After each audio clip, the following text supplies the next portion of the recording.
అందుకని పొలాన్ని హలాన్ని నమ్ముకున్నటువంటి రైతు గురించి గౌరవమైన మాటలు ఇంట్లో రావాలి ఖచ్చితంగా. వ్యవసాయాన్ని మించినటువంటి వృత్తి లేదు. వ్యవసాయం ఉంటేనే వ్యాపారమైనా సాఫ్ట్వేర్ అయినా ఏదైనా ఉంటుంది. వ్యవసాయం అంటే భూమిలోంచి పండించడం, వరి అయినా సరే, గోధుమైనా సరే, మొక్కజొన్నలైనా సరే, రాగులు, సజ్జలు, కొర్రలు ఏవైనా సరే పండించడం. అవి పండిస్తేనే కదండి మీరు ఎవరైనా రవాణా చేసేది. రవాణా చేస్తే కదండి అక్కడ తినేది. తింటే కదండి ఆరోగ్యాలు బాగుండేది. అప్పుడు కదా మనకు డబ్బులు వచ్చేది. అంటే మొత్తం ప్రపంచంలో ఉండే అన్ని రకాల వృత్తులకి వ్యవసాయమే ప్రాణాధారం. వ్యవసాయం లేకపోతే మిగిలిన వృత్తులన్నీ పడుకుంటాయి. సాఫ్ట్వేర్ ఎంత గొప్ప వృత్తి అయినా సరే, రేపు ఆర్టిఫిషియల్ ఇంటెలిజెన్స్ కృత్రిమ మేధ వచ్చి ఎంత గొప్ప వృత్తి అయినా సరే, ఏమిటి దేని మీద ఆధారపడింది? సరుకు రవాణా, దాని నిలవ, దాని ఎక్కడ ఎంత దొరుకుతుంది, ఎక్కడ కల్తీ, ఎక్కడ మంచి సరుకు ఉంది, ఎక్కడ ఏముంది చెప్పడానికే కదా నీకు సాఫ్ట్వేర్. అసలు వస్తువుల ఉత్పత్తే లేకపోతే సాఫ్ట్వేర్ ఏం చేస్తుందండి? పని లేక.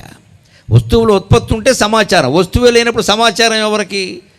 ఫలానా కార్యక్రమం పెట్టాం, ఏదో ఫలానా నాయకుడు గారు వస్తున్నారు అంటే సమాచారం. ఆయన వస్తే, ఆయన రాకపోతే సభ ఏముంది? చేసేందుకే ఉంది. ఇక్కడ అసలు పంటే పండనప్పుడు నువ్వు ఏ ఉద్యోగం చేసినా ఒకటే. అన్నిటికీ మూలమైనటువంటి వ్యవసాయాన్ని మనం కాపాడుకునేటువంటి ప్రయత్నం చేద్దాం ఖచ్చితంగా.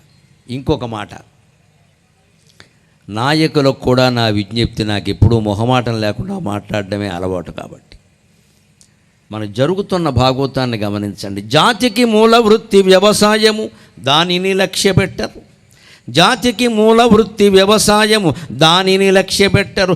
ఆ రైతునే బాధ పెట్టెదరు, ఆ రైతునే బాధ పెట్టెదరు. రాయితులిత్తురు రంగుబూయగా చూతురు గాని, రాయితులిత్తురు రంగుబూయగా చూతురు గాని, జీవితపు జ్యోతిని చక్కగా వెల్గనీయరు.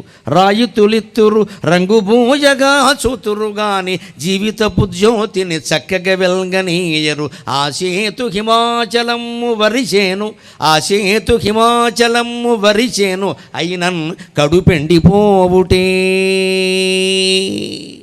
ఎంత దౌర్భాగ్యం దాపురించిందో చూడండి. రైతుకి ఈ దేశంలో ఎవరైనా సరే వారు నిర్మాణం చేసిన వస్తువు నిర్ణయం వారు చేసుకోవచ్చండి. వారి వృత్తి ధర వారు నిర్ణయించుకోవచ్చండి. నేను ఈ రకంగా సత్కరిస్తేనే నేను ప్రవచనం చెబుతానని అనొచ్చమ్మా, నాకు అవకాశం ఉంది కదా, లేకుండా నాకు ఉంటుంది కదా. ఒక వస్తువు తయారు చేసిన వాడు ఎవడన్నా ఇది నేను ఎంతకు అమ్ముతా అనొచ్చు. కానీ దేశంలో దౌర్భాగ్యం ఏంటంటే రైతుకి నాకు బస్తా రేటు ఇది అని ఆయన నిర్ణయించడానికి వీలేదండి. 3 దేవతలు నిర్ణయిస్తారండి ఆధారం.